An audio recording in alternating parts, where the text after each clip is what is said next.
Welcome to Murray's Monthly Market Update, looking back on what happened in April. Usually I get these out in the first week of the month, but this month was extra busy because my wife and I just welcomed a baby boy into this world. We also have a toddler running around causing havoc, and May is generally the busiest time in real estate, so there is a lot of things going on. I do these updates every single month, and make sure to subscribe because we're closing in on 1,000 subscribers. I'm so thankful for every one of you, and with that being said, let's just jump into it.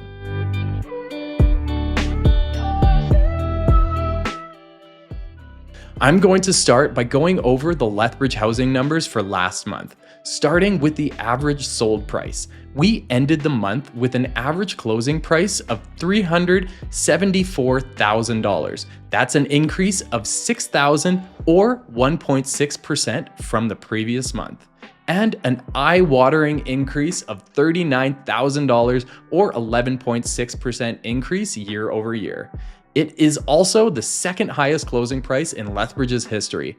I know for buyers, it might be discouraging to hear this if you're looking to get into the housing market, but Lethbridge still has some of the most affordable homes in all of Canada, and 65% of the homes sold last month were detached homes. I know lots of Canadians have given up on the dream of home ownership, but it's actually possible here, and you can get a lot more home for your money. The most expensive home sold last month closed at $1,398,000, making it the fourth most expensive home sold in Lethbridge.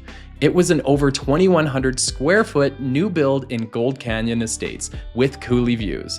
On the flip side, the most affordable home sold for $117,500.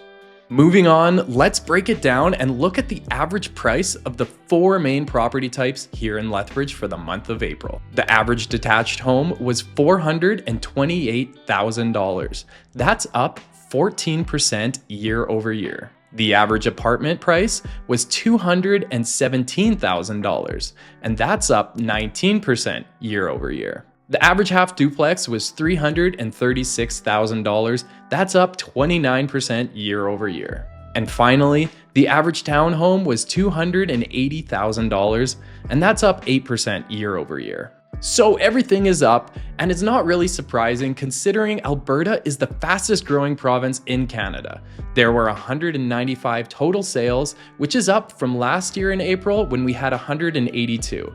The 5-year average for April is 177, so we're just above average for this time of year. So homes are selling for more money, but how fast are they selling? The average days on the market before a property sold final was 54 days, with 3 homes selling final the same day that they were listed and 1 home selling in 351 days.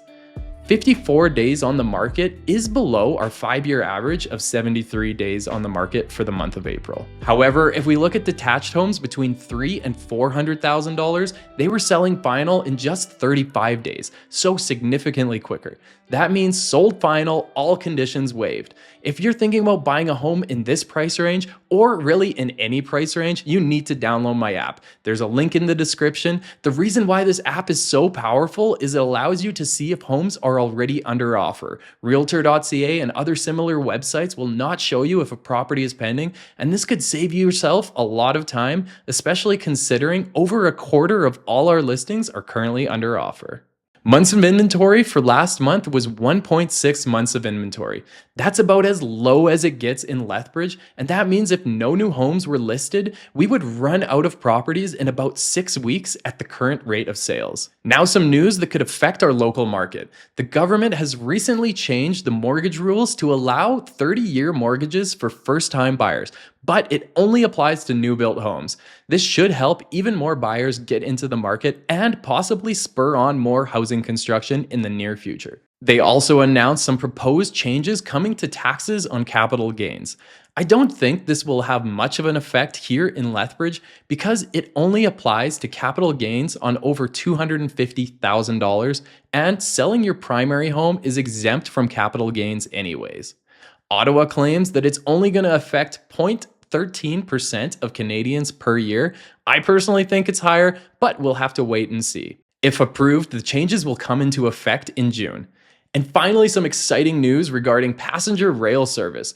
A nonprofit in Alberta is looking to build an international train route connecting Alberta to Montana. The Alberta destinations will include Calgary, Okotoks, Vulcan, Lethbridge, and Stirling. It is just a proposal and nothing's been confirmed yet, but if it is approved, this could have a serious economic boost for the region.